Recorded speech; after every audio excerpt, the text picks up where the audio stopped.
silencio se rompía cuando del cielo caía lluvia de pólvora y muerte.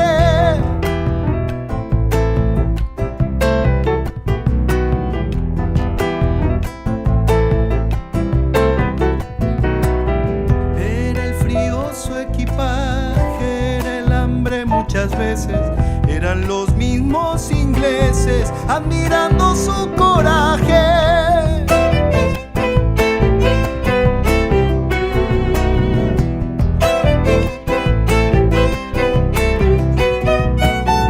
Dolor que brota en la sangre, humedad en la mirada y una mano congelada con la foto de una madre. Héroe le dicen mil veces con sus palabras de bronce.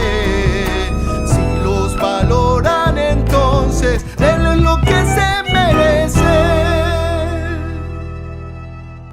Bueno, Alberto, antes que nada te tengo que agradecer que hayas venido porque la idea de esta grabación tiene que ver con que se cumplen 40 años ya de la Guerra de Malvinas y queremos que para las generaciones venideras quede el testimonio de ustedes que fueron los protagonistas principales y que no solamente lo puedan leer en los libros de historia. Así que te agradezco que hayas venido en la mañana de este domingo. Gracias a vos por este tiempo que brindás al tema Malvinas. Nosotros creo que somos los agradecidos con ustedes, ¿no? Alberto, Gracias. contanos qué hacías antes de la guerra. Bueno, yo pertenecía a la institución, era cabo segundo control de averías. El control de averías vendría a ser el bombero de a bordo. En el año 81 estaba destinado en Puerto Madryn, en Chubut, provincia de Chubut. A fines del 81, el 8 de diciembre, me mandan de pase al crucero General Belgrano, donde me embarco y bueno, pasé a ser parte de la tripulación del crucero. Bueno, antes de entrar en el Belgrano, ¿vos dónde vivías antes de la guerra? Antes de la guerra yo estaba viviendo en Buenos Aires, después que terminé mi curso, digamos, en la escuela de la Armada, me trasladaron a Puerto Madryn, donde estuve 2 años previamente y después vine al crucero. ¿Vos dónde naciste? Yo nací en Santiago del Estero. O sea que el mar... No, el mar para nada, no lo conocía y fue toda una experiencia muy linda, ¿no? ¿Por qué se te dio por la Armada? Fue una parte que me llamó la atención, creo que el uniforme, y bueno, la intriga de conocer, saber cómo era el tema de la institución, los barcos y demás. En Santiago del Estero, ¿dónde vivías? ¿En qué pueblo? Vivía en el norte de la capital, en un pueblo llamado Campo Gallo, departamento de Alberdi. ¿Tus viejos a qué se dedicaban? Mis viejos, mi mamá era ama de casa y mi viejo era un técnico electrónico. ¿Vos tenías algún antecedente de integrante de la familia que haya sido militar? Tenía un primo, pero no lo conocí, muy vago la información que tenía, no lo conocí nunca, pero fue más que nada la charla así entre familiares, hicieron comentarios, pero nunca, digamos, no tuve ningún contacto con gente militar en la parte familiar, ¿no? ¿Llegás a dónde haces la instrucción? La hago acá en la Escuela Mecánica de la Armada. En la ESMA. En la ESMA, sí. Digamos, ¿qué año empezaste a cursar? En el año 77. Sí, en el año 77 empezás la carrera, ¿y cuándo egresás? En el 80. ¿Cuál fue tu primer destino entonces? Puerto Madryn. Puerto Madryn. Fui a Puerto Madryn. ¿Cuánto estuviste en Puerto Madryn? Desde el comienzo del 80 hasta fines del 81. ¿En qué estuviste embarcado en algún buque? No, en Puerto Madryn había un apostadero naval, en ese momento era el apostadero naval, hoy se llama estación de balizamiento. Era una unidad muy pequeña, de alrededor de 100 personas, hoy es mucho más pequeña todavía. ¿Y ahí cuál era tu función? Bueno, mi función, el control de avería, es el bombero. No solo se dedica a apagar incendios, que para eso estamos preparados, no solo nos preparaban con el manejo de las herramientas, hacer todo lo que es la parte de mantenimiento, ¿no? Herrería, carpintería, plomería, todas esas cosas. Somos una parte, digamos, de la institución, la especialidad que en ese momento era, porque hoy ha cambiado, se llamaba control de avería y era la parte que hacía el mantenimiento de las unidades, ¿no? Ya sea en la parte terrestre o en las unidades de flota, ¿no? De mar. ¿Cuándo te llega el traslado al crucero Belgrano? Bueno, cuando llega el pase fueron los primeros días de diciembre del año 81. En Marina le llama El Loco. El Loco es un libro donde cada integrante de la Armada que se va de pase sale nombre y apellido, el destino y hacia dónde se va a dirigir. Cuando sale el libro de pase, bueno, ahí me entero que soy destinado al crucero General Belgrano. ¿Que estaba apostado en Puerto Belgrano? El crucero estaba en Puerto Belgrano, la base naval de Puerto Belgrano. Eso queda en la provincia de Buenos Aires, cerca de Bahía Blanca. Y el 8 de diciembre embarco en el crucero General Belgrano. ¿Cuánto navegaste en el Belgrano? Bueno, en el crucero navegamos todo el mes de enero. Después de las fiestas embarcaron los cadetes de cuarto año de la Escuela Naval, que son eran los futuros oficiales, y parte de la tripulación, como en el caso mío, era nuevo. El comandante también se había embarcado, era nuevo, o sea, teníamos que salir a conocernos y a conocer el barco y de paso. Estuvimos navegando todo, parte de más de 20 días, navegamos todo por el sur, Puerto Madryn, Mar del Plata, Puerto Madryn, Ushuaia, todos los canales fueguinos, Islas de los Estados. Luego regresamos hacia el norte, llegamos hasta Punta del Este, y de Punta del Este regresamos a nuestro apostadero en la base naval de Puerto Belgrano, donde bueno, ahí encontramos, se hicieron los distintos ensayos, ¿no? Con el armamento, con los motores, etcétera, etcétera, y se llegó a la conclusión que había que hacer un mantenimiento y reparación al barco para que continuara navegando, ¿no? Mejorar todo el estándar, digamos, que necesitaba el barco para seguir operando. Claro, hay que tener en cuenta que el Belgrano era un buque de la Segunda Guerra Mundial. Y el crucero General Belgrano, llamado Fénix en la Armada de los Estados Unidos, fue votado en 1939. El crucero tuvo grandes actuaciones durante la Segunda Guerra Mundial, en la Guerra del Pacífico. Durante la Guerra del Pacífico, el general MacArthur armó su comando a bordo del crucero General Belgrano. En ese momento era el Fénix.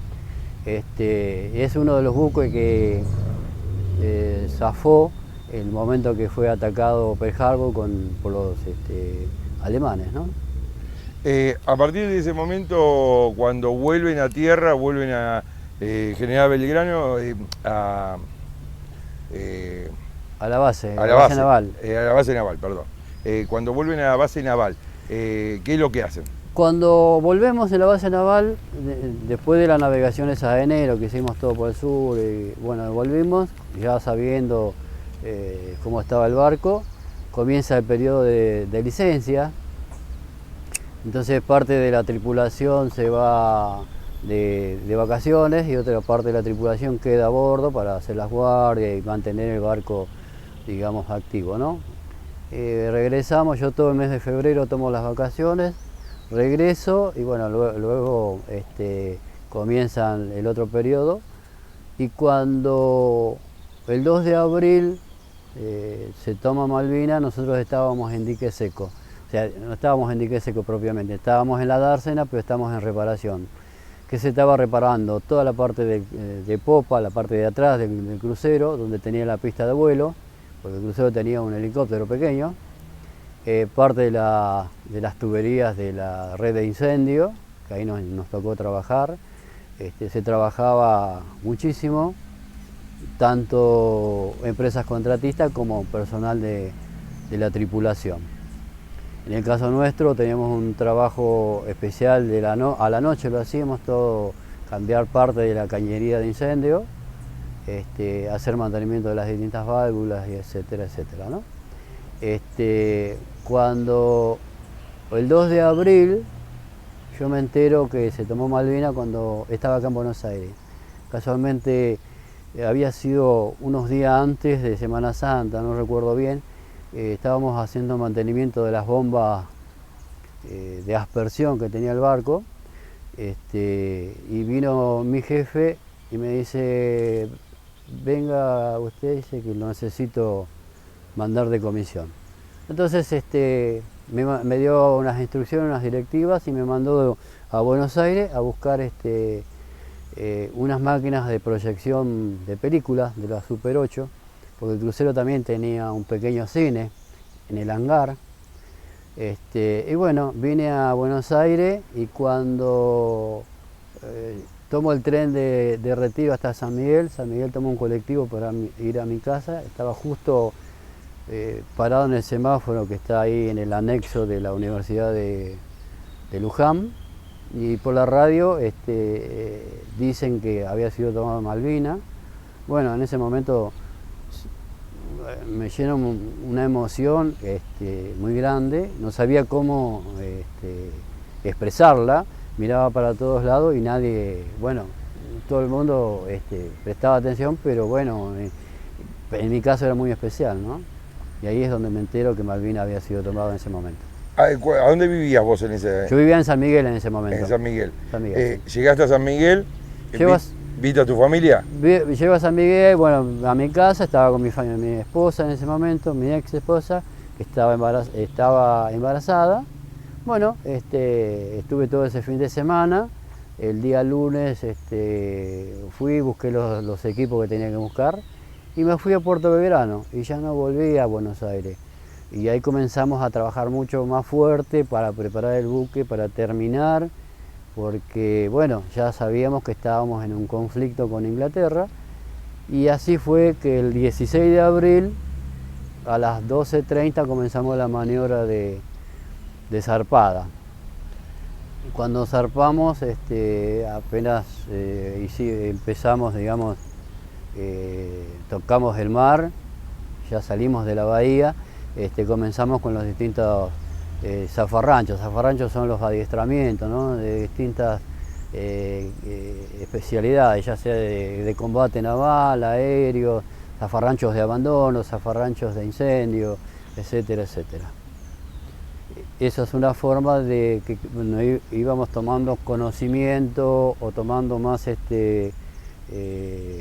práctica y rapidez, ¿no?, porque eso termina siendo la velocidad con la que tenemos que empezar a cubrir los distintos zafarranchos de combate o de abandono según el caso, porque en un barco cuando comienza un zafarrancho automáticamente te disparan digamos, la alarma con sirenas, y de acuerdo a las sirenas sabes cuál es el tipo de combate que vas a cubrir o qué situación es la que está pasando. Y cuando eso comienza tenés alrededor de 1 minuto, 1 minuto 30 para cubrir tu lugar. No importa dónde vos estés, tenés que ir hasta tu lugar, porque el barco comienza a cerrar las puertas, pasa a la condición Z, que se llama la máxima seguridad de estanqueidad, para que el barco esté más seguro. Si llegase a recibir, digamos, un cañonazo o un orificio en la parte del casco, únicamente se inunde ese local y no pase el agua hacia los otros locales. Alberto, ustedes ya llevaban conscriptos, muchos de ellos se embarcaban por primera vez. Ayer Marcelino Vargas nos contaba que él, bueno, pareció a tu caso, chaqueño, no había visto nunca el mar y tiene destino en el Belgrano. Digo, ¿cómo fue la instrucción? Digo, estos zafarranchos de combate, de abandono, con tripulación nueva, ¿eran 1023? En la tripulación éramos 1093 personas, de los cuales 2 eran civiles, que eran los cantineros, los hermanos Ávila. La instrucción era para todo, tanto para los conscriptos como para los cabos, los oficiales, éramos todos. Imagínate que el soldado de tierra tiene un fusil y combate con un fusil. En este caso, nuestro fusil era el barco, y cada tripulante era un eslabón o un engranaje para que esa maquinaria funcionara. El que fallaba toda parte de la maquinaria esa. Entonces, era necesario de que los conscriptos eran parte muy importante de esa maquinaria. Si bien ellos habían tenido la instrucción en tierra, teórica, pero a bordo se llegaron y se encontraron con la realidad de lo que era una unidad. En el caso de Marcelino era artillero, había soldados conscriptos que eran maquinistas, soldados conscriptos que eran radaristas, conscriptos que eran radiooperadores, o sea, no importaba la jerarquía, sino la función, y la función la tenían que cumplir bien. Y no solo lo pusieron ahí como radaristas o como maquinistas, sino que los prepararon para que hicieran esa función. En el caso de los radaristas, los mandaban a la escuela de radares que tiene la base naval ahí en Puerto, los preparaban, lo mismo que los maquinistas, o sea, cada especialidad al conscripto lo mandaba a hacer la capacitación. Era la teórica, pero lógicamente cuando llegaba a bordo se encontraba con la realidad y aplicaba todos sus conocimientos teóricos en la práctica, y bueno, pasaba a ser importante, ¿no? Alberto, empieza a navegar y van para el lado del sur. Comenzamos a navegar sabiendo de que estábamos ya con el tema de tomada Malvina, y que estaban los, bueno, se suponía que íbamos a entrar en guerra, pero no había nada seguro. Comenzamos a navegar al sur, llegado, creo que llevamos 4 o 5 días de navegación, no recuerdo bien, ya estábamos cerca de Ushuaia. 4:30 de la mañana nos tacan zafarrancho de combate. Por la voz, por los altoparlantes, el segundo comandante da la orden cubrir zafarrancho de combate real, y realmente era un barco de transporte que había sido detectado, y bueno, se le pedía la identificación, y bueno, demoró un poquito en identificarse, pero estábamos listos para atacarlo. Creo que 10 o 15 segundos más tardaron en responder, hundíamos. Así que bueno, ahí fue el antes y el después, donde tomamos conciencia que realmente estábamos en una situación donde teníamos que ser más eficientes de lo que ya habíamos sido. Porque imagínate que habíamos zarpado el 16 y habían pasado 4 o 5 días, y que te hacían zafarrancho a cada rato, que ibas, practicabas, y es como tedioso, y en una palabra es como que te cansa. Claro, y te termina relajando. Exactamente, te termina relajando. Entonces cuando pasa esta situación es como cuando nos da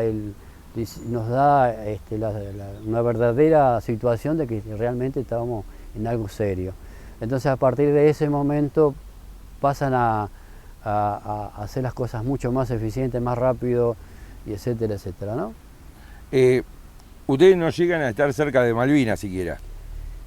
Eso, después con el tiempo, charlando con el comandante en una reunión así entre tripulantes, una reunión pequeña, un grupo de trabajo más que nada que éramos, él comentó que estuvimos muy cerca de Malvinas. Estimo que alrededor de entre 60 y 80 kilómetros en Malvinas. El día 1 de mayo a la noche, ¿no? En la madrugada, porque en ese momento se pensaba hacer un ataque tipo pinza, que se le llama. Nosotros entrábamos, digamos, por el sudoeste, el portaaviones tenía digamos, por cerca de África, más o menos, por esa zona, no cerca de África, sino para... Sí, a la altura. A esa altura, ¿no? Esa posición.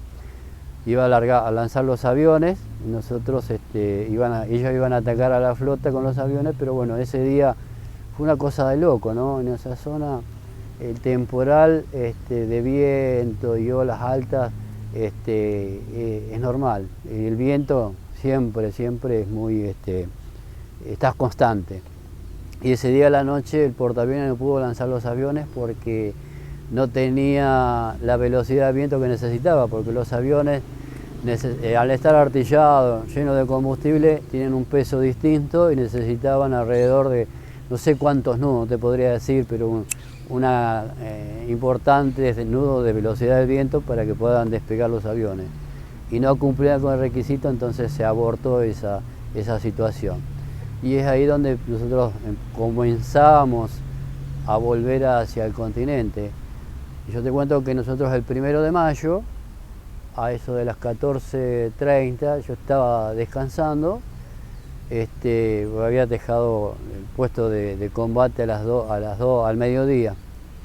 Había ido a almorzar, me fui a dormir y me desperté con el alarma de cubrir pista de vuelo. Yo cubría pista de vuelo porque el crucero tenía un pequeño helicóptero y el helicóptero, bueno, despegó, se fue a los barcos que estaban con nosotros, que estaba el Piedrabuena, el Buchar y el Puerto Rosales. Fue a cada barco a buscar los comandantes, se reunieron con nuestro comandante y después de ahí volvieron a esas unidades y a eso de las 5 de la tarde aproximadamente, que terminó la reunión, volvió el helicóptero, lo guardamos, el segundo comandante nos dio la directiva de que descansáramos lo que podíamos, la cantidad, lo mejor posible, porque esa noche posiblemente entrábamos en la zona de combate. En la zona donde estábamos, el sol nos caía de popa, o sea, de la parte de atrás. No éramos no era necesario ser muy duchos, sino la proa estaba, digamos, hacia Malvinas, ¿no? Y esa tarde navegamos así. A la noche cubríamos crucero de guerra. El crucero de guerra es el 50% de la tripulación está en combate, cubriendo puestos de combate, y otro 50% está descansando o haciendo otras cosas. Cuando me toca cubrir mi crucero de guerra, mi guardia, de 20 a 24, me encuentro con la directiva que teníamos que revisar todo lo que es la estanqueidad del buque. Y de la tercera cubierta, o sea, de 3 pisos para abajo hacia la quilla, hacia 3 pisos para abajo, todo hasta el final, y desde el centro del barco hacia la popa. Bueno, ahí nos dividimos el grupo y cada uno fue cubriendo. A mí me tocó la parte de los sollados de cabos principales, suboficiales, el sollado de los electricistas, el hangar, bueno, toda la parte de la popa, y bueno, para verificar la estanqueidad y demás. Ahí vi mucha gente, cada uno, digamos, en su mundo, escribiendo cartas, algunos acomodando su cofre y algunos escuchando música, pero todo muy concentrado en su mundo, digamos, ¿no? Y a las 12 de la noche, cuando ya termino mi guardia, me voy a descansar, y a la 1 de la mañana nos toca en Zafarrancho combate. Entonces estuvimos el 100% de la tripulación cubriendo Zafarrancho combate hasta las 9 de la mañana. ¿Y después te fuiste a descansar? A las 9 de la mañana se levantó el puesto de combate, pero como yo tenía que seguir cubriendo mi crucero de guerra, porque mi crucero de guerra era de 8 a 12 y de 20 a 24. Entonces continué en crucero de guerra hasta el mediodía. Al mediodía almorcé, después del relevo, almorcé y me fui a descansar. Y estaba durmiendo en el momento que nos atacaron. 10 o 15 segundos antes me había despertado porque se produjo el relevo y vino compañeros nuestros, encendieron las luces del dormitorio, el sollado que se le llama, y bueno, y decía levántense, qué sé yo, la gente trabajando, ustedes durmiendo, joda, ¿no? Una broma. Y en ese interín fue el primer torpedo, digamos, se sintió la explosión y la luz se cortó, se consumió, ¿no? Fue así como si se hubiese chupado. Lo digo porque yo tenía justo una lámpara sobre mi cabeza y bueno, la vi así. Y pensamos que había explotado una caldera, pero ya pasaron muy pocos segundos del primer torpedo que fue en popa y ya se produjo el segundo torpedo. Habrán pasado entre 10 y 15 segundos de torpedo y torpedo.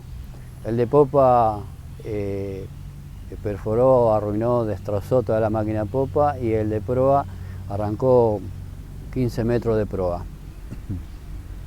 Nosotros, cuando te decía, la explosión la sentimos y pensamos que era la caldera, pero ya después nos dimos cuenta que no, que eran torpedos por el olor a pólvora y azufre, ¿no? Automáticamente el barco quedó a oscuras, quedó en silencio y como si que vas en un auto y se frena de golpe, queda clavado, así fue la sensación de ese momento. Todo en silencio, oscura, y yo, bueno, me dirigí a mi puesto de combate, que era la misma cubierta donde yo estaba durmiendo, o sea, la tercera cubierta, nada más que estaba más o menos a unos 60, 70 metros del lugar, y a oscura uno aprende a manejarse, claro, a caminar dentro del barco a oscura. Que por eso también es parte del zafarrancho de combate. Parte de las instrucciones que se reciben en los zafarranchos.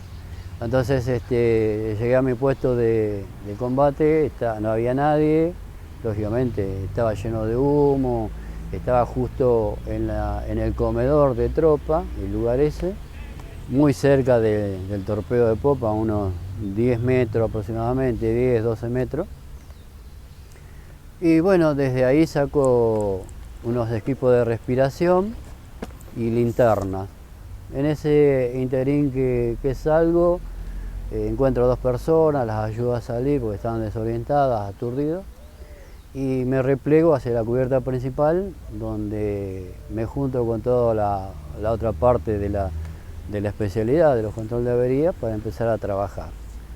Y ahí comenzamos a trabajar, tratando de salvar el barco, poner las bombas de achique o las de aspersión, digamos, para sacar el agua de los compartimientos que estaban inundados, pero lamentablemente las bombas eran muy chicas, no daban la cantidad de extracción de agua, porque nos entraban, por decirte una barbaridad, nos entraban 1000 litros en un segundo y sacábamos 10, entonces no tenía mucho sentido. Y las bombas grandes no podíamos ponerlas porque son eléctricas y lamentablemente no podíamos poner los generadores de emergencia porque si bien se los arrancó, pero no se podía hacer la distribución de energía porque estaba todo destruida las instalaciones de la energía. Claro, ustedes se enteran de que fue un ataque por el olor a pólvora, por el humo, digamos, no es que sonó una alarma, nada. Nada, porque nosotros el crucero no tenía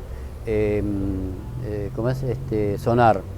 Si bien los barcos que estaban con nosotros, el Piedrabuena y el Buchar, tenían sonar, pero imagínate, nosotros esos barcos eran, tanto como el crucero como esos 2 barcos, el Piedrabuena y el Buchar, eran de la Segunda Guerra Mundial. Y en ese momento, imagínate, el Conqueror, el submarino que nos ataca a nosotros, el Conqueror, el submarino inglés que nos ataca, era un submarino nuclear.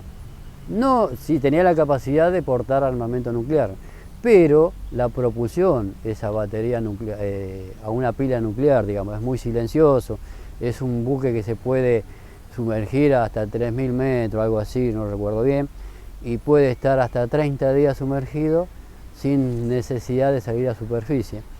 Lógicamente sale a superficie por la gente, para que la gente tome aire y demás, porque si no se agota mentalmente, ¿no?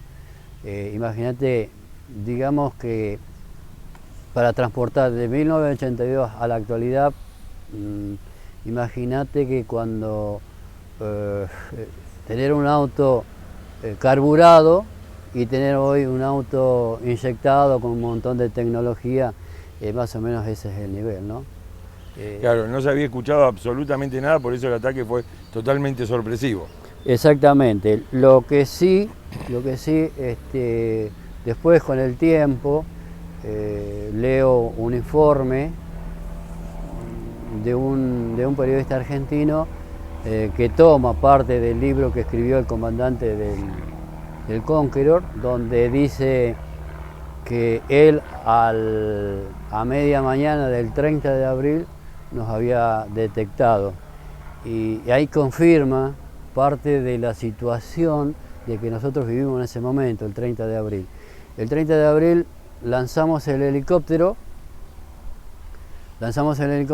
temprano, fue a patrullar y demoró muchísimo en volver.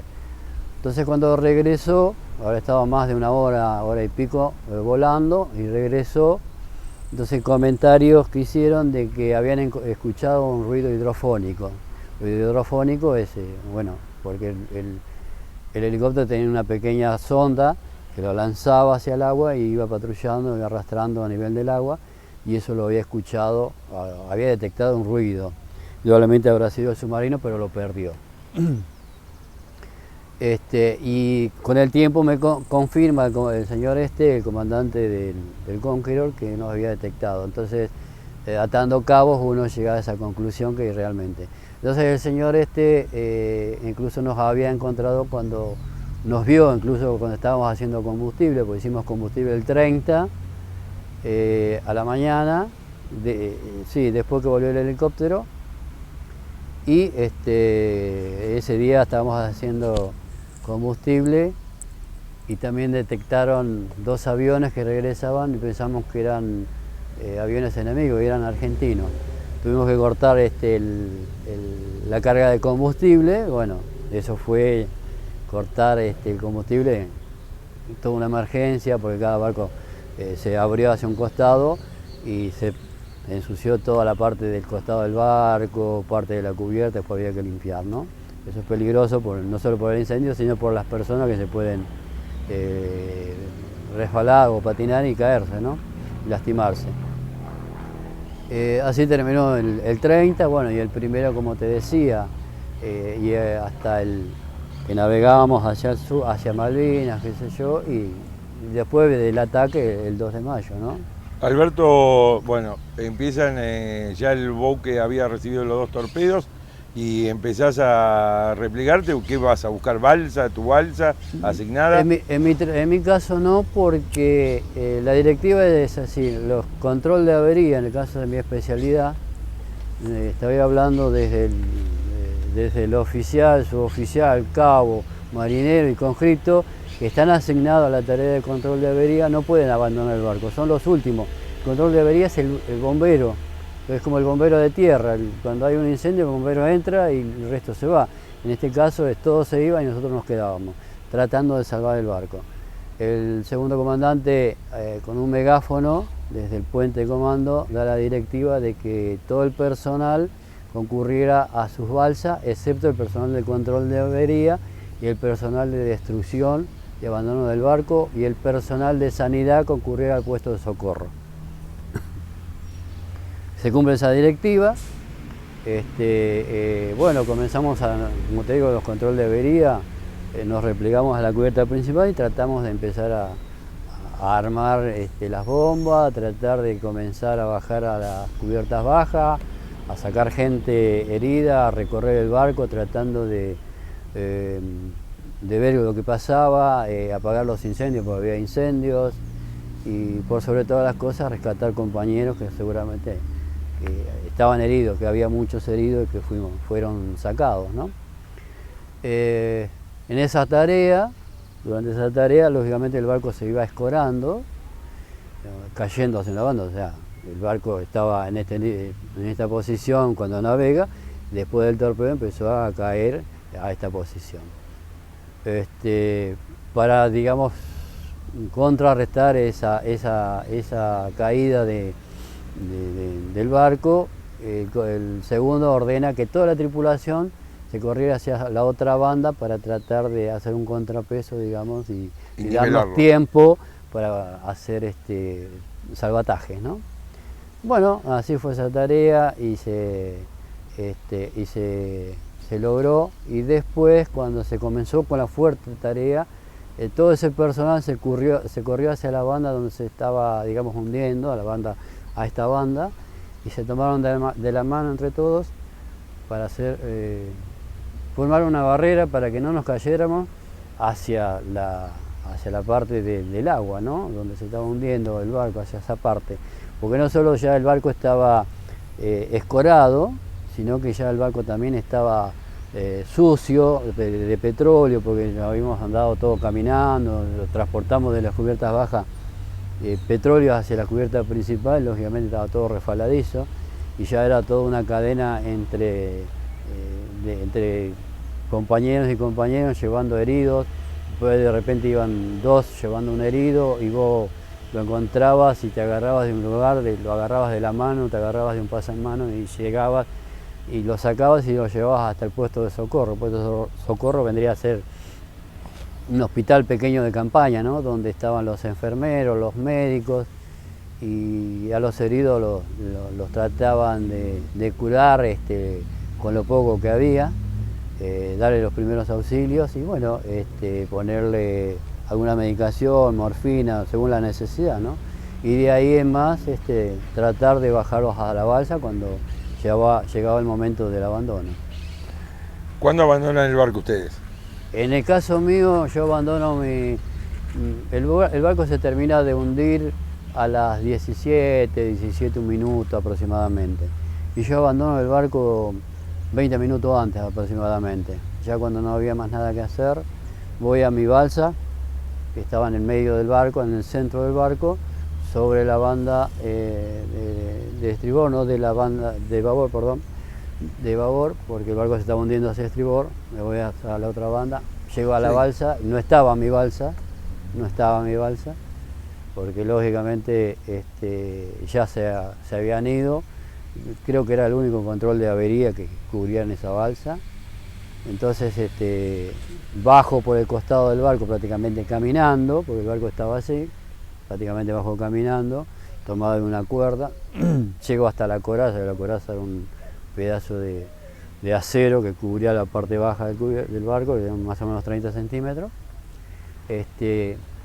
Hago pie ahí y pido permiso al encargado de la balsa que estaba ahí para embarcar, bueno, y embarco directamente ahí a la balsa, y así como entro a la balsa me agarran de la ropa y me tiran a la otra punta y quedo en la puerta, ¿no? ¿Vos no llegaste a mojarte?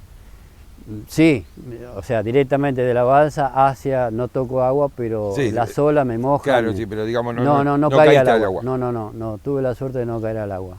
¿Cuántos eran en esa balsa? En esa balsa éramos 20. Justo la capacidad. Exactamente, y gracias a Dios no teníamos ningún quemado, ningún herido. Gracias a Dios digo, porque hubiese sido mucho más doloroso, ¿no? En ese momento tener a alguien herido, porque le ha pasado a compañeros tener herido, y bueno, traté de ayudarlo, consolarlo y protegerlo de esa situación, ¿no? ¿Cuánto están en el agua? Yo estoy 36 horas en la balsa. Tengan en cuenta que hay balsas que estuvieron 24, 36 y algunas 52 o 56 horas.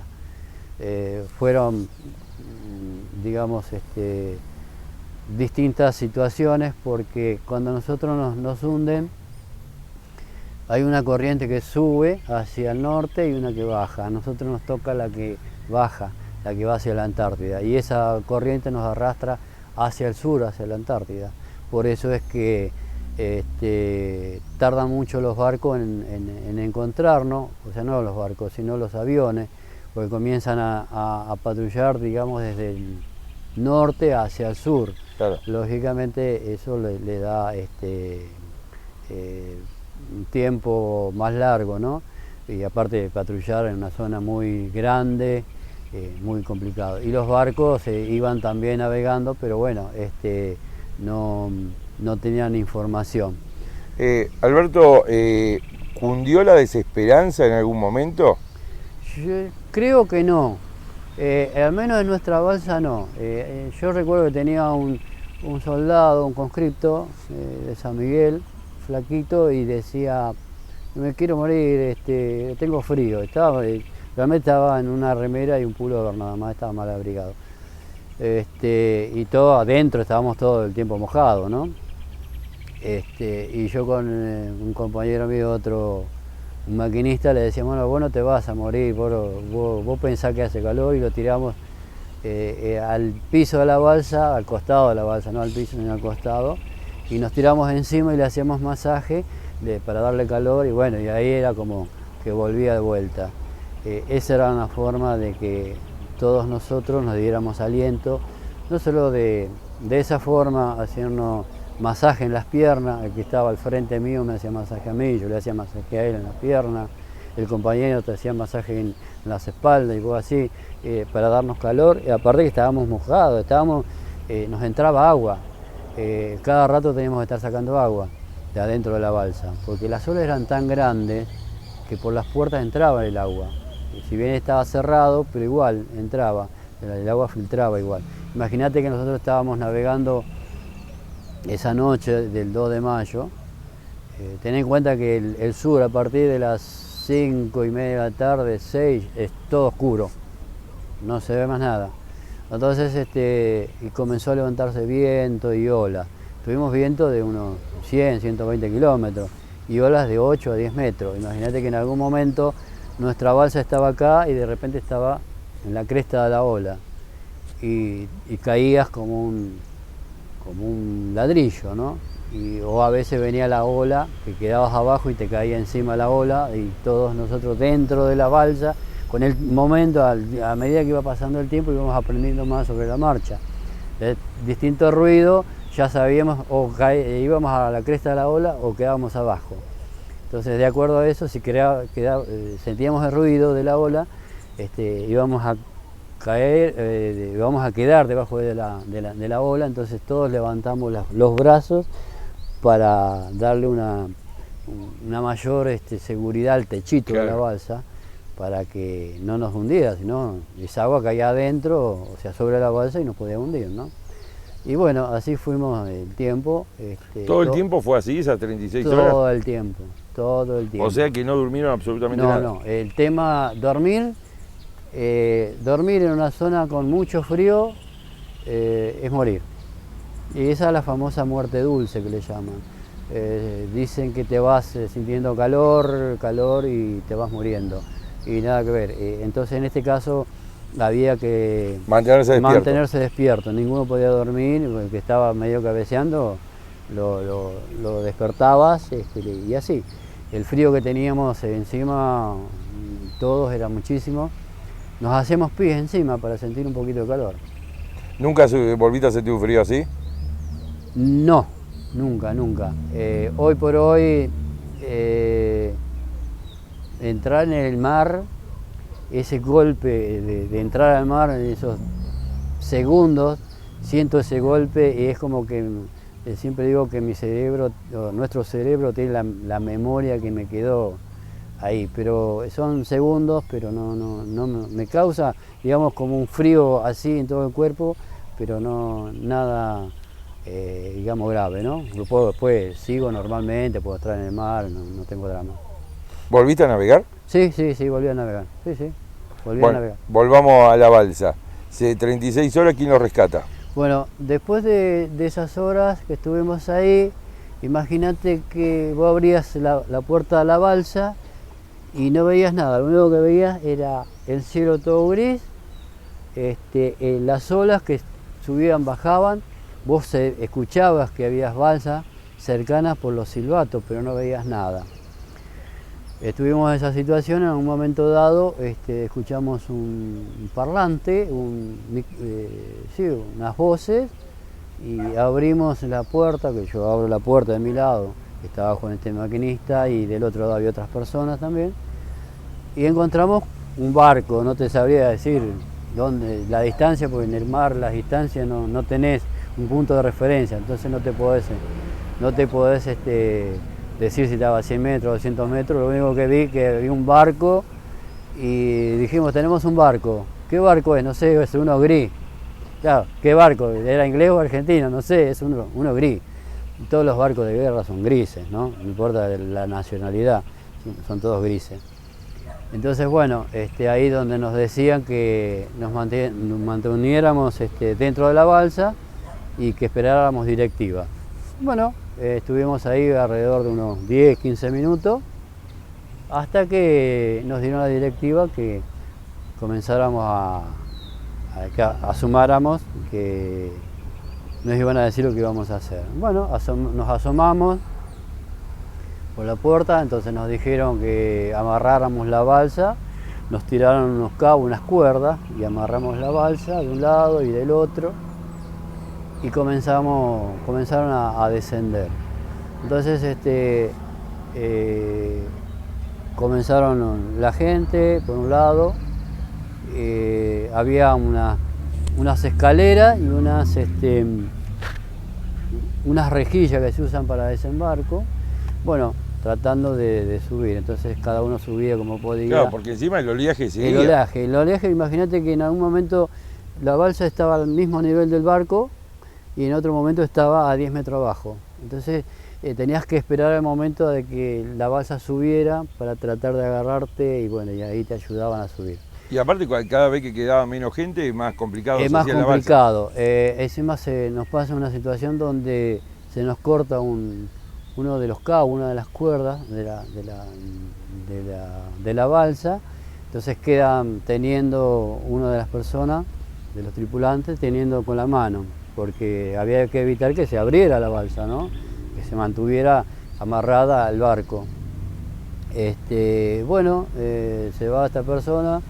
Nos quedamos con el maquinista y el maquinista era más gordo que yo, y yo en ese momento era flaquito, imagínate, tenía otro estado físico, era bastante gordito, y le digo, bueno, andate vos que yo me aguanto. Entonces se fue y cuando yo me agarro, me trato de enganchar y me patino y me alcanzo a agarrar prácticamente los últimos escalones de la escalera de gato, ¿no? En la escalera de gato son de maderas y cuerdas. Y los compañeros que estaban arriba del Piedrabuena, los tripulantes de Piedrabuena que estaban haciendo el rescate, me levantaron como un pedazo de pan, ¿viste? Y bueno, llegué a la cubierta, me agarraron, qué sé yo. Entonces me dicen, ¿estás bien? Sí, me revisaban obviamente ellos para ver si no tenía alguna fractura, alguna otra cosa. Y yo les digo que estaba bien. Y me dicen, ¿podés caminar? Sí. Hice un paso y me caí de rodillas porque estaba todo entumecido, ¿no? Claro. O sea, entonces, bueno, ahí me ayudaban a bajar a las cubiertas bajas, llegamos a la parte baja del barco donde nos sacaban toda la ropa que teníamos mojada y nos daban ropa de ellos, de los tripulantes. Entonces de repente te encontrabas con un pantalón gris, una camisa verde, una hojota y una zapatilla, pero bueno, era el momento para abrigarse, ¿no? Era la situación de ese momento. La gente de los barcos que nos rescataron pusieron todo, nos dieron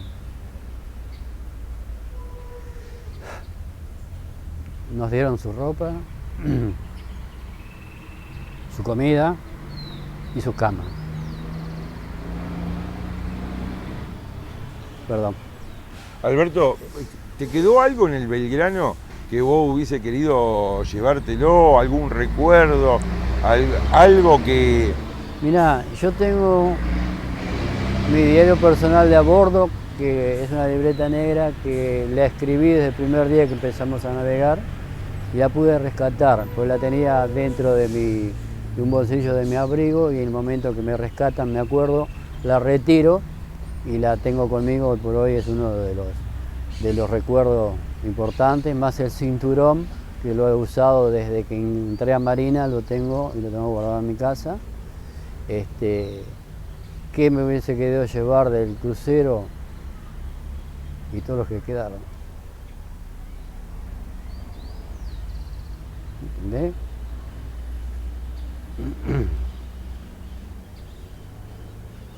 Volver todos.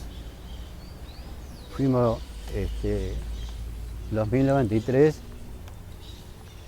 fuimos a una situación, fuimos a cumplir una tarea. Fuimos a cumplir la tarea, a vivir, no a morir. Tuvimos la desgracia de que, bueno,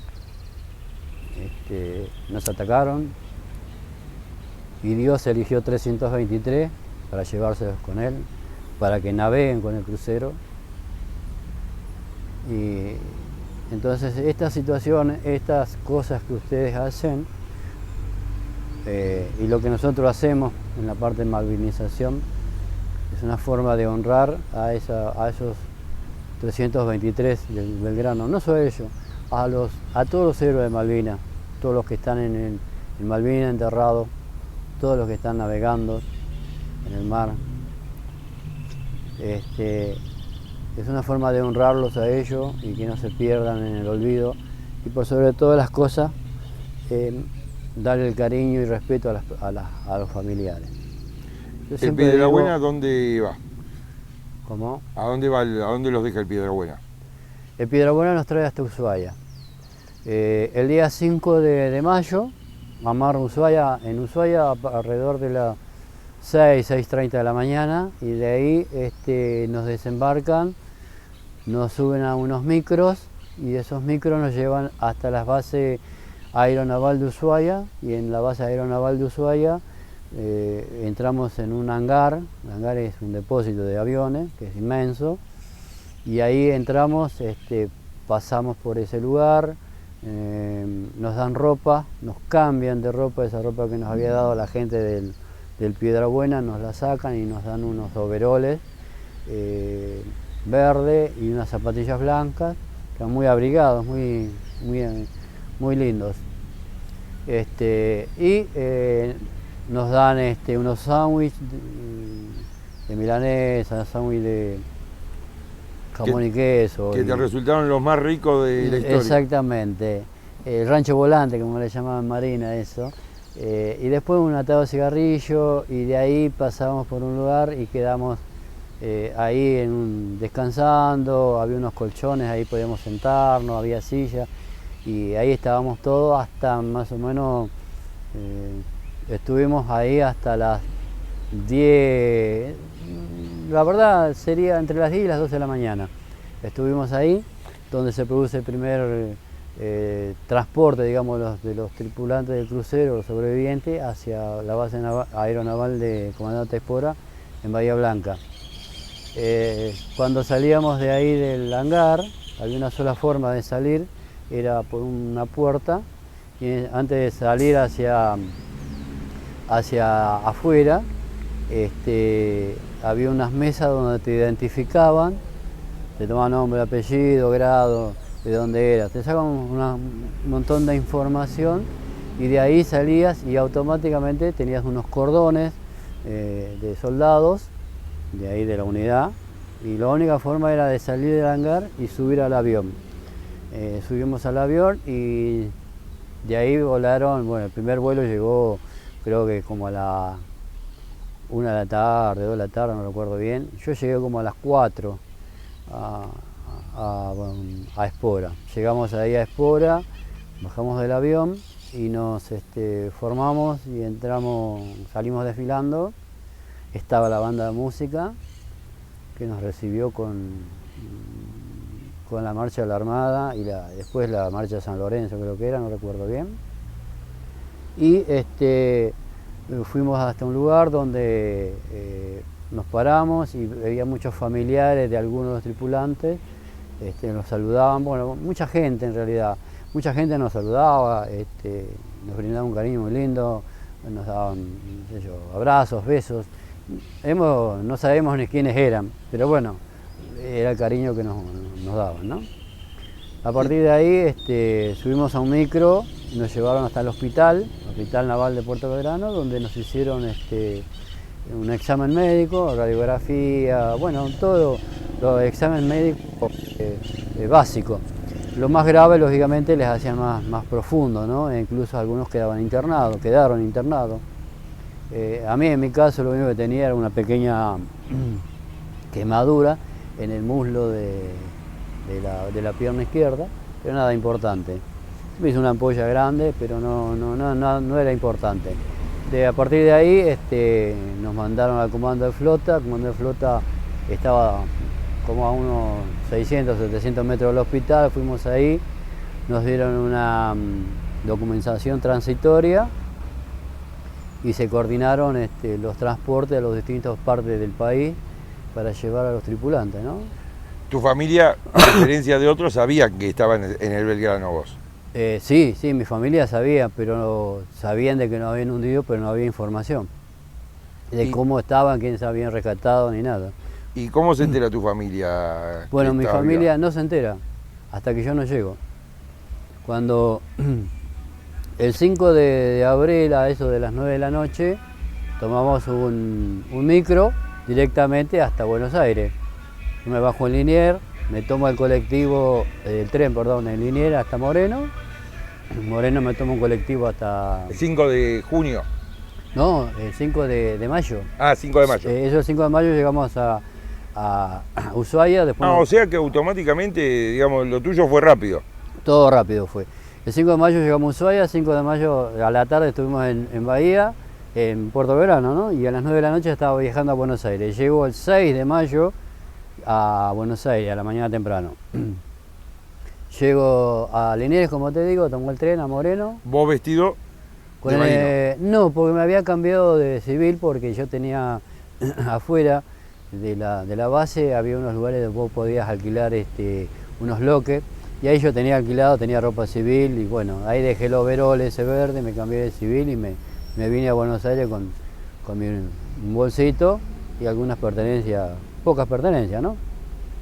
Y bueno, llego a Moreno, me tomo el colectivo para San Miguel, me bajo en San Miguel, de ahí camino unas 6 cuadras, estaba la casa donde yo vivía, mi casa. Camino por ahí, en el camino me encuentro con una vecina, me saluda, charlamos y me dice, ella sin saber, me dice, ¿viste el barco que se hundió? Sí, le digo. Me dice, ¿de dónde venís? No, de Bahía, me dice, ¿pero viste el barco que se hundió? Sí, le digo, y yo vengo de ahí, yo estoy en ese barco. Se descompuso. ¿Se descompuso? Se descompuso, sí. La sorpresa, bueno, se descompuso. Bueno, lógicamente después ella siguió su camino y yo me fui hasta mi casa. Cuando llegué a mi casa, bueno, ahí se enteraron que estaba vivo. Si te golpeaste la puerta. Y ahí, bueno, salieron y se encontraron que estaba vivo, que estaba ahí. Ahí recién. Realmente se enteraron que estaba bien, que había vuelto con vida y bueno, bueno, después todos los familiares que vinieron a mi casa y demás. Estuvimos 10 días de vacaciones. Durante esos 10 días era una cosa me visitaba mucha gente y demás, pero también a la noche dormí muy sobresaltado, ¿no? Escuchar un ruido, te despertabas y no sabía qué pasaba. Fueron momentos esos 10 días fueron muy duros, ¿no? ¿Y volviste a...? Y volví, después de esos 10 días, volvimos todos los tripulantes de nuevo hacia la base naval Puerto Belgrano, y en la base naval Puerto Belgrano fuimos a una unidad que se llamaba Campo Sarmiento, que ahí era un centro de instrucción de conscripto, era inmenso, imagínate que éramos 770 personas, así que ahí nos alojamos hasta que nos dieron un nuevo destino. En el caso mío me mandaron a Puerto Madryn nuevamente, al mismo destino que había estado, y bueno, el 29 de mayo llego de nuevo a Puerto Madryn. Y ahí me encontré con un montón de gente que ya me conocían y demás, ¿no? Y bueno, a continuar la vida naval, digamos, ahí. ¿Hasta cuándo estuviste? Y yo estuve hasta el 85, y de ahí me fui de la institución y comencé a trabajar en la vida civil. Me quedé un tiempo en el sur, después me vine nuevamente a Buenos Aires y me radiqué acá en Buenos Aires. ¿Y después Moreno? Sí, estuve viviendo un tiempo en Moreno y después ahora, hace unos 20 años que estoy viviendo en Moreno, ¿no? ¿Vos considerás que te quedó algún estrés postraumático? Bueno, el estrés, mira, después de los 25 años me saltó la chapita, digamos, ¿no? Me saltó la situación. Y me tuve que hacer un tratamiento psiquiátrico bastante largo. ¿Qué fue lo que te detonó? ¿Alguna circunstancia en particular? Mirá, no te podría decir. Yo pienso que fue un clic, porque no sé, si bien yo trabajaba y no me daba cuenta. ¿A qué te dedicabas? Yo trabajaba en una fábrica de auto y trabajaba en la parte, la fábrica esta de auto tenía su propio cuerpo de bomberos, y yo trabajaba ahí en la parte de bomberos. Y los últimos 20, estuve 30 años en esa empresa, los últimos 20 años estuve en la parte de la oficina técnica. Y cuando comencé con mi problema psiquiátrico, llegaba a mi casa y no tenía ganas de hacer nada, me sentía como vacío, me sentía como, ¿cómo te podría decir? Sin ganas de nada. Por ahí de repente me ponía a mirar televisión, estaba con mi señora y mi señora me hablaba y yo no le prestaba atención. Miraba la tele, pero tampoco sabía lo que estaba mirando, estaba en mi mundo. Entonces, claro, mi señora empezó a ver eso y me dice, pero algo te pasa. Comenzamos con un examen médico, todo bien. Entonces, cuando ya tenía todos los estudios, la doctora de ese momento me dice, mire, dice, usted está todo bien. Lo único que me queda es mandarlo al psiquiatra. El psiquiatra me dice, le digo, pero yo no estoy loco. Claro, nosotros todos pensamos en el psiquiatra, todos pensamos en psicólogo, no, es al revés, el psiquiatra primero con el psicólogo. Entonces, bueno, voy a ver a la psiquiatra, hablamos, charlamos un poco, bueno, y ahí comencé el tratamiento, con la psiquiatra y después con la psicóloga. Y me llevó un tiempo largo, unos 7 años, superar todo eso, medicación, psicológica, tratamiento psicológico. Y bueno, hoy en la actualidad todavía sigo en el tratamiento, pero no, digamos, tan profundo como en ese momento. Gracias a Dios salí adelante por la ayuda de mi familia. Todos decimos, estamos bien, pero el que sufre, el problema del estrés postraumático, el que sufre es la familia, los que conviven, porque uno, en mi caso, no reaccionaba digamos, a los golpes, pero sí reaccionaba mal. Por ahí me preguntaban, me decían, ¿dónde está tal cosa? Y yo ya reaccionaba mal, gritaba. O sea, es un maltrato hacia las personas, ¿no? Lógicamente, a los convivientes, en este caso a mis hijos, mi señora. Entonces, no es necesario que uno ande a los golpes, o se dedique a algunos se dedicaron a la bebida, otros a la droga, pero bueno, en mi caso fue esa forma, ¿no? Y en mi trabajo, lógicamente, todo esa parte lo enfocaba en mi trabajo y hice un montón de cosas, he creado un montón de cosas dentro del trabajo que, bueno, no me daba cuenta. Después, con el tiempo, me fui dando cuenta que toda esa situación que yo tenía encerrada en mi cabeza, la volcaba hacia una forma de escape, creando cosas, ¿no? ¿Te sentiste discriminado en algún momento? Sí. ¿Cuándo? Mirá, hubo muchas situaciones.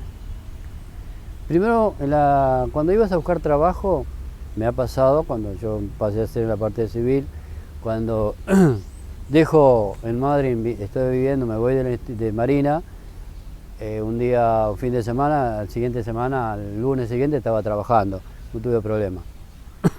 Y ahí me vengo a Buenos Aires, empiezo a buscar trabajo y bueno, llenar los formularios, qué sé yo, en ese momento. Y cuando te hacían la entrevista y te preguntaban si habías estado en la guerra, te decían, sí, bueno. ¿Te preguntaban directamente? Sí. Porque Sí, vos sos clase 58, de la mayoría claro, pero, eran 62, 63. Claro, pero yo te preguntaba si había hecho servicio militar. Entonces decía, sí, bueno, ¿y dónde lo hizo? No, yo fui tal, personal del cuadro. ¿Y dónde estuvo? En tal lado. Y entonces ahí te preguntaban, ¿estuviste en Malvinas? Sí. Y te desviaban y después te decían, bueno, te vamos a llamar. Y nunca más te llamaban. Y dentro de la institución también hubo una discriminación, pero más que nada creo que fue por celo, ¿no? Porque hay una situación. El militar, cuando empieza la carrera, se prepara siempre para una guerra. Esa vendría a ser el foco principal, ¿no? Defender la nación, una guerra, etcétera, manejar armamento, hacer un montón de instrucción de guerra, de combate, etcétera. Entonces, todo eso que vos aprendiste en la escuela lo querés volcar en una situación real. A algunos nos tocó volcar todo eso aprendido en la escuela, volcarlo en la situación real que nos tocó vivir. Entonces, por ahí de repente, el militar que estuvo en una unidad no operativa, o no en la parte de Malvinas, entonces se siente como defraudado porque todo lo que aprendió no lo pudo aplicar. Entonces, es como que yo llego a la conclusión que fue un poco de celos, ¿no? Que por eso fue un poco la discriminación dentro de la institución. Pero bueno, después con el tiempo creo que fueron viendo y fueron entendiendo y comprendiendo, ¿no? Con las charlas y demás, y bueno, se fueron limando las situaciones. Alberto, por último, 40 años después, ¿cree que la sociedad hoy los reconoce? ¿La dirigencia política también? ¿O la sociedad sí y la dirigencia política no? Mira, yo pienso que la sociedad, desde el minuto 1 de Malvinas, ¿cómo te podría decir? Tomó conciencia de la situación. Cuando pasado un tiempo, la sociedad es como que quedó en la nebulosa porque hubo una gran situación de desmalvinización. Eso fue malo, no sirve, etcétera, etcétera. Entonces la gente quedó ahí, era como un tema tabú. Pues con el tiempo la gente fue entendiendo, comprendiendo, y hoy por hoy creo que llevan la causa Malvina en su diario, en su vida diaria. Entonces pienso que por ahí de repente saben que sos un veterano, un excombatiente, y te respetan mucho, te saludan. En las escuelas lo podés ver, cuando vos vas, charlas con los chicos, algunos papás que se acercan, te saludan, gente mayor, algunos muy jóvenes, bueno, y se quieren interiorizar, te saludan, te abrazan, te agradecen. Eso por un lado en la sociedad. Los políticos, lógicamente, también algunos sobre todo cuando se acerca el 2 de abril. Muchos lo reconocen, son muy pocos, contados con los dedos, lo reconocen a diario. Y el 100% cuando se acerca el 2 de abril.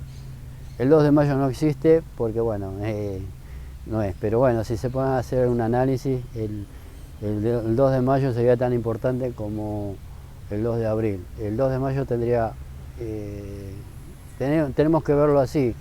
El 2 de mayo fueron el 50% de los muertos de la guerra de Malvinas lo tuvo el crucero General Belgrano, murieron 323 en ese momento, ahí. Entonces es un día de mucho dolor. Yo siempre digo que nosotros fuimos porque la patria nos reclamó, fuimos a defender la patria, y creo que regresamos con el mismo deber de seguir defendiendo la patria y la obligación de honrar a nuestros héroes, para que su vida o la entrega de su vida no fue en vano, y por sobre todas las cosas honrar a los familiares, a esos padres, a esos hermanos, a esos hijos que no tuvieron la suerte de tener a sus seres queridos, ¿no? Y con esas cosas pequeñas que a veces hacemos, como en este caso, que es algo importante, es honrarlos a ellos también, ¿no? Darles ese cariño que se merecen esos familiares. Si bien yo en mi caso tengo mucho contacto con hijos, familiares, con esposas, con madres, y es lindo, porque hay cosas que a veces los hijos no saben. Hace un tiempo atrás, cuento una historia, ¿no? Hace un tiempo atrás, por una red social, encuentro un comentario de una señora que dice, bueno, alguien del crucero General Belgrano que tiene alguna historia de mi papá, que soy fulana de tal, mi papá era fulano. Resulta que esta persona era un cabo primero y cubría combate conmigo. El mismo puesto de combate teníamos. Y bueno, agarro, le mando por privado, le digo, mira, soy fulano de tal, bla, bla, y le cuento, me confirma que realmente era la hija de esta persona. Y digo, bueno, y me dice, contame algo de mi papá. Bueno, lo poco que le pude contar, que siempre me había dicho que él tenía una hija, que tenía 4 años, qué sé yo, y bueno, todas esas cuestiones. Y yo tenía una foto de él. Y bueno, se la mandé y para ella fue una cosa muy, muy linda, porque esa foto ella no la tenía. Verlo a su padre en un puesto de trabajo arriba del crucero, ¿no? Eso fue muy lindo. Y hace poco también, hace unos 15 días, con el hijo de un cabo principal también, de la misma especialidad mía, también me puse en contacto, bueno, charlamos. Y así con un montón de gente, ¿no? Es muy lindo charlar, contarle, contarle parte de la vida que vivió su padre o su familia a bordo, ¿no? Con alguien que estuvo conviviendo en ese momento. Alberto, te agradezco muchísimo. Yo les agradezco mucho a ustedes y gracias, por sobre todas las cosas, honor y gloria a todos los héroes de Malvinas. Gracias. Gracias.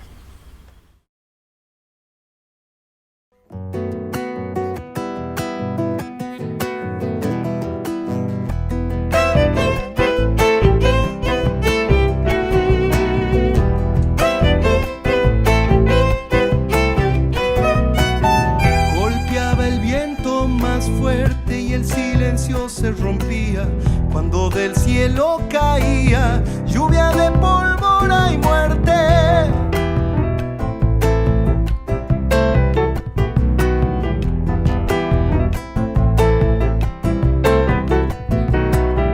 Era el frío su equipaje, era el hambre muchas veces, eran los mismos ingleses admirando su coraje.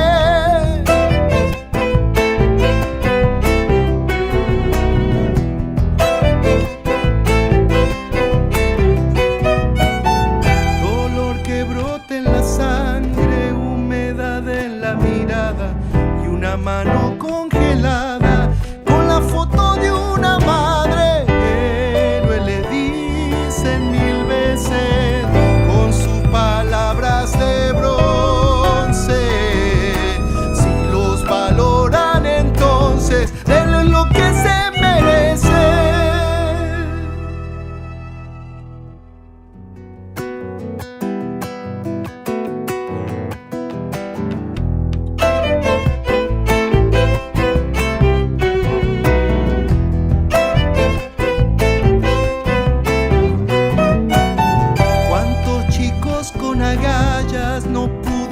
Soportarlo, la memoria de un soldado es un campo de batalla.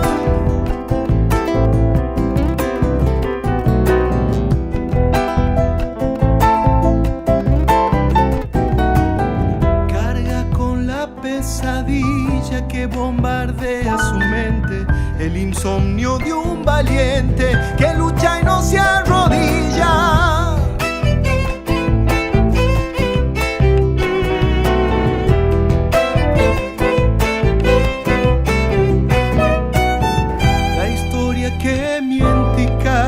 Le mata el hijo una madre, su dolor no ha de taparle el frío de una medalla. Vengo a traerte un abrazo en una copla sencilla, porque te siento mi hermano. Vete